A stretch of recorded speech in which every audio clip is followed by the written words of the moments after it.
रुक जाइए। अगर आपके दिल में ज़रा भी इंसानियत बाकी है तो इस कहानी को अंत तक ज़रूर सुनिएगा, क्योंकि आज की ये कहानी सिर्फ एक बच्चे की नहीं है। यह कहानी है उस दर्द की जिसे समाज अक्सर देखकर भी अनदेखा कर देता है।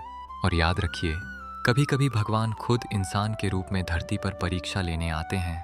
एक बहुत छोटे से गांव में एक बच्चा रहता था। नाम था कान्हा। बहुत मासूम, बहुत शांत और हर समय मुस्कुराने वाला। लेकिन उसकी जिंदगी किसी कहानी जैसी सुंदर नहीं थी, बल्कि दर्द से भरी हुई थी। कान्हा के माँ बाप बचपन में ही उसे छोड़कर चले गए थे। वह एक गरीब झोपड़ी में अकेला रहता था। गांव के कुछ लोग उसे सहारा देने के बजाय उसे ताना मारते थे, उसे मारते थे और उसे अभागा कहकर बुलाते थे। बच्चा हर दिन रोता, लेकिन उसकी आवाज़ सुनने वाला कोई नहीं था। एक दिन गांव में एक अफवाह फैल गई। किसी ने कह दिया कि कान्हा अशुभ है, जहां जाता है वहां नुकसान हो जाता है। बस फिर क्या था, लोगों का डर, गुस्सा और अंधविश्वास बढ़ गया। अब तो हालत ये हो गई कि कोई उसे अपने पास नहीं आने देता था। अगर वह पानी मांगता तो लोग भगा देते, अगर वह भूखा होता तो लोग पत्थर मार देते। कान्हा धीरे धीरे टूटने लगा था। उसकी आंखों में आंसू सूख चुके थे। अब सिर्फ खालीपन बचा था। एक दिन गांव के कुछ लोगों ने मिलकर फैसला किया, इस लड़के को गांव से बाहर निकाल दो, यह हमारे लिए खतरा है। और उस मासूम बच्चे को रात के अंधेरे में गांव से बाहर धक्का दे दिया गया। कान्हा बारिश में भीगता हुआ अकेले जंगल की तरफ चल पड़ा। ना खाना, ना पानी, ना कोई सहारा। वह आसमान की तरफ देखता और सिर्फ इतना कहता, क्या मैंने इतना बुरा किया है भगवान। उसी रात जंगल में एक पुराना शिव मंदिर था, टूटा हुआ पर शांत। और उसी मंदिर के सामने कान्हा गिर पड़ा। थकान से उसका शरीर कांप रहा था, आंखें बंद होने लगी थीं। और उसी पल उसने धीमे स्वर में कहा, अगर कोई है जो मुझे सुन सकता है तो बस मुझे बचा लो।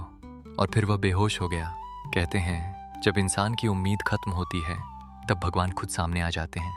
उस रात मंदिर में एक दिव्य ऊर्जा फैल गई और वहां प्रकट हुए भगवान भोलेनाथ।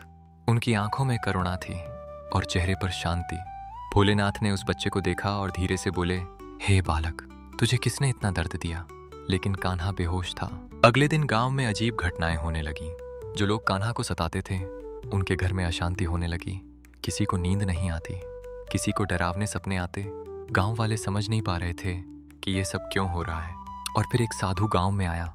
उसने कहा, तुमने एक मासूम को नहीं, भगवान की परीक्षा को ठुकराया है। लोग हंस पड़े। लेकिन साधु ने आगे कहा, जिस बच्चे को तुमने बाहर निकाला है वह कोई साधारण बच्चा नहीं था, वह भोलेनाथ की परीक्षा का हिस्सा था। अब गांव में डर फैल गया। लोग जंगल की तरफ भागे और वहां उन्होंने जो देखा उसने सबको हिला दिया। कान्हा मंदिर के पास बैठा था और उसके पीछे एक दिव्य प्रकाश था, जैसे स्वयं भोलेनाथ उसकी रक्षा कर रहे हों। गांव के वही लोग जो उसे मारते थे अब उसके सामने गिर पड़े। किसी ने रोते हुए कहा, हमें माफ कर दो। किसी ने कहा, हम अंधे हो गए थे लेकिन अब देर हो चुकी थी। भोलेनाथ प्रकट हुए और उनकी आवाज गूंज उठी, जब तुमने इस मासूम को सताया तब तुमने इंसानियत को मारा था। मैं हर जगह हूं, लेकिन मैं सबसे पहले उस दिल में रहता हूं जहां करुणा होती है। गांव वाले फूट फूट कर रोने लगे। उनकी आंखों में पहली बार सच्चा पछतावा था। लेकिन कान्हा ने सबको देखा और धीरे से बोला, मुझे अब किसी से नफरत नहीं, क्योंकि अगर मैं नफरत करता तो मैं भी आप जैसा बन जाता। उस एक बच्चे की बात ने सबको तोड़ दिया। पूरा गांव रो पड़ा। भोलेनाथ ने कहा, सच्चा इंसान वही है जो कमजोर को सहारा दे, ना कि उसे तोड़े।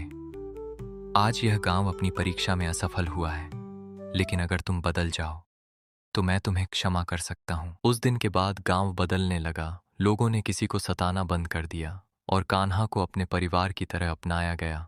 कहानी यहीं खत्म नहीं होती। कहते हैं कि आज भी अगर कोई मासूम को सताता है तो भगवान उसकी परीक्षा जरूर लेते हैं। और यह भी सच है कि पछतावा सबसे बड़ा दर्द होता है, लेकिन वही सबसे बड़ा सबक भी होता है।